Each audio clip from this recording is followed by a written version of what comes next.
प्रदेश सरकार की शिक्षा नीति के तहत वक्फ स्कॉलरशिप फॉर्म बांटे गए। आज खजराना नाहर शाह वली दरगाह से वक्फ स्कॉलरशिप की हुई शुरुआत। मुस्लिम समाज के लिए सरकार द्वारा वक्फ बोर्ड के माध्यम से इस योजना से लाभान्वित किया गया, जहां वक्फ board chairman doctor Sanwar Patel ने अपने हाथों से बच्चों को फॉर्म वितरित किए और उन्हें शिक्षा के महत्व की जानकारी दी और अल्पसंख्यक समुदाय के लोगों को शिक्षा नीति, अन्य सरकारी योजनाओं के बारे में जानकारियां दी गई। वहीं आज फॉर्म लें और 17 सितंबर तक 6 सेंटरों पर जमा करें। वक्फ बोर्ड संपत्ति पर आए दिन कब्जा उन लोगों के बारे में भी कहा गया। खुशी की बात है, मैं मुबारकबाद देता हूं इंदौर की प्रबंध कमेटियों को, खास करके नाहर शाह वली के प्रबंध कमेटी के अध्यक्ष डॉक्टर रिजवान साहब, मोहित भाई जो खान बहादुर कमेटी के अध्यक्ष हैं, इस्माइल भाई, शाहिद भाई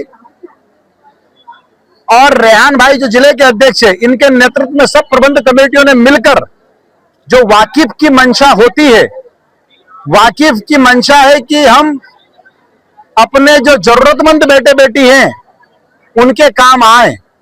और आज खुशी हो रही है इस बात की, प्रसन्नता है इस बात की, संतोष भी है इस बात का कि आज जो हमारे मेधावी बेटियां हैं, देखिए इतनी सारी हमारी मेधावी बेटियां, और उन मेधावी बेटियों की पढ़ाई में, उनकी तालीम में हमारी प्रबंध कमेटियां, वक्फ बोर्ड उनकी मदद करे।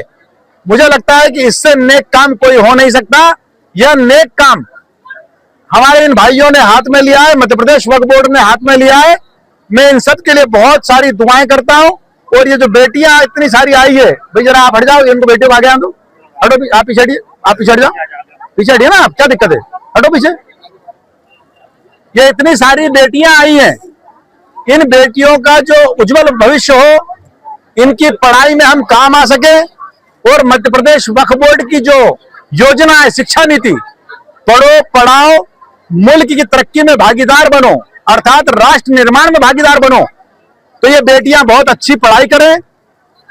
फिर जब ये सक्षम हो जाएं पढ़ने के बाद, तो ये भी किसी को पढ़ाएं। तो पढ़ो पढ़ाओ, और जो विकसित भारत की कल्पना है मोदी जी की, उसमें हम सब लोग सहभागी बने, ये बेटियां भी सहभागी बने। इस बात का बीड़ा मध्य प्रदेश वक्फ बोर्ड ने उठाया है और इंदौर हर काम में आगे रहता है। जब स्वच्छता का मामला हो तो पूरे देश में और दुनिया में एक आदर्श के रूप में इंदौर बनता है। उसी प्रकार से जब पिछले साल यह नीति चालू हुई, शिक्षा नीति वक्फ बोर्ड की, तो इंदौर पहला जिला ऐसा बना जिसने पिछले साल 220 से ज्यादा बेटियों को और बेटों को छात्रवृत्ति देने का काम किया। अभी 10वीं पास जो बेटियां हैं और बेटे हैं, जो 65% से ऊपर अंक लाए हैं, उन बेटे बेटियों को आमंत्रित किया है। और उन बेटे बेटियों को मेरिट के आधार पर चुना जाएगा, और मेरिट के आधार पर चुनने के बाद, उनकी सूची बनने के बाद उनका भौतिक सत्यापन होगा। ये प्रबंध कमेटियां उनके घर जाएगी और वाकई जो लोग जरूरतमंद है, जिनकी मदद किए जाना चाहिए प्रबंध कमेटियों को, ऐसे लोगों का सिलेक्शन करेगी। अगर उसमें कोई बाहैसियत है तो उनसे गुजारिश करेंगे कि आप इसमें पात्र नहीं है, और जो जरूरतमंद है ऐसे लोगों की फीस भरने का काम प्रबंध कमेटी करेगी। और सीधे जो फीस जमा होगी वह फीस सीधे इन बेटियों के और बेटे के इंस्टीट्यूट को जमा होगी। यह चेक इनके नाम पर नहीं बनेगा, यह चेक इनके परिवार के नाम पर नहीं बनेगा, यह चेक सीधे इंस्टीट्यूट के नाम बनेगा।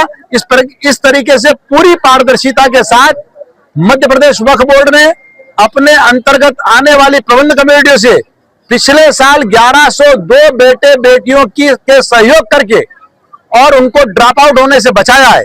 हमारा इसमें मुख्य उद्देश्य यह भी है कि मेधावी बेटे बेटी आगे बढ़े और साथ में कोई आर्थिक अभाव के कारण से ड्रॉप आउट ना हो। तो 1102 बेटे बेटियों की 1 करोड़ रुपए से ज्यादा की फीस पिछले साल मध्य प्रदेश वक्फ बोर्ड के अंतर्गत आने वाली प्रबंध कमेटियों ने जमा की थी। और मुझे लगता है कि इस बार कई आगे आंकड़ा जाएगा, हम और ज्यादा बेटे बेटियों की मदद कर पाएंगे, उनको पढ़ाने लिखाने में उनके साथ खड़े हो पाएंगे। आपकी तरफ से कोई लक्ष्य है क्या?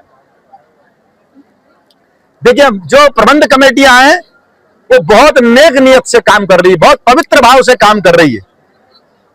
आज जब आप देखते हैं कि बड़ी संपत्तियां हमारे बुजुर्ग फलाई कामों के लिए छोड़कर गए, परोपकार के कामों के लिए छोड़कर गए, जरूरतमंदों की मदद के लिए छोड़कर गए।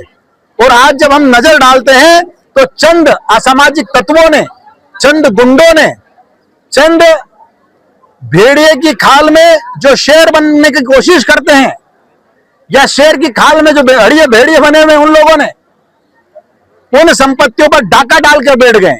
इस कारण से पिछले 60-70 साल से कभी छात्रवृत्तियों का वितरण नहीं हुआ। तो आज जब उठे तब सवेरा की तर्ज पर हमारी प्रबंध कमेटियां काम कर रही है और अच्छे से अच्छा, बेहतर से बेहतर काम करने का प्रयास कर रही है। इसलिए आंकड़ों पर न जाते हुए हम क्वालिटी पर जा रहे हैं और आंकड़ों को भी इंशाअल्लाह ताला पूरी तरह से आगे बढ़ाएंगे। देखा जाए तो केंद्र में और राज्य में भी सरकार आती है, तो ये कब्जे क्यों नहीं छुड़ाया जा रहा? देखिए सारी चीजें कानूनन होती है। अच्छा सवाल किया आपने। कब्जों को छुड़ाने के लिए धारा 54 बनी है। धारा 54 में लगातार सुनवाइयों का काम चालू हुआ है। धारा 54 के बाद 54(4) में हमको ट्रिब्यूनल में जाना होता है।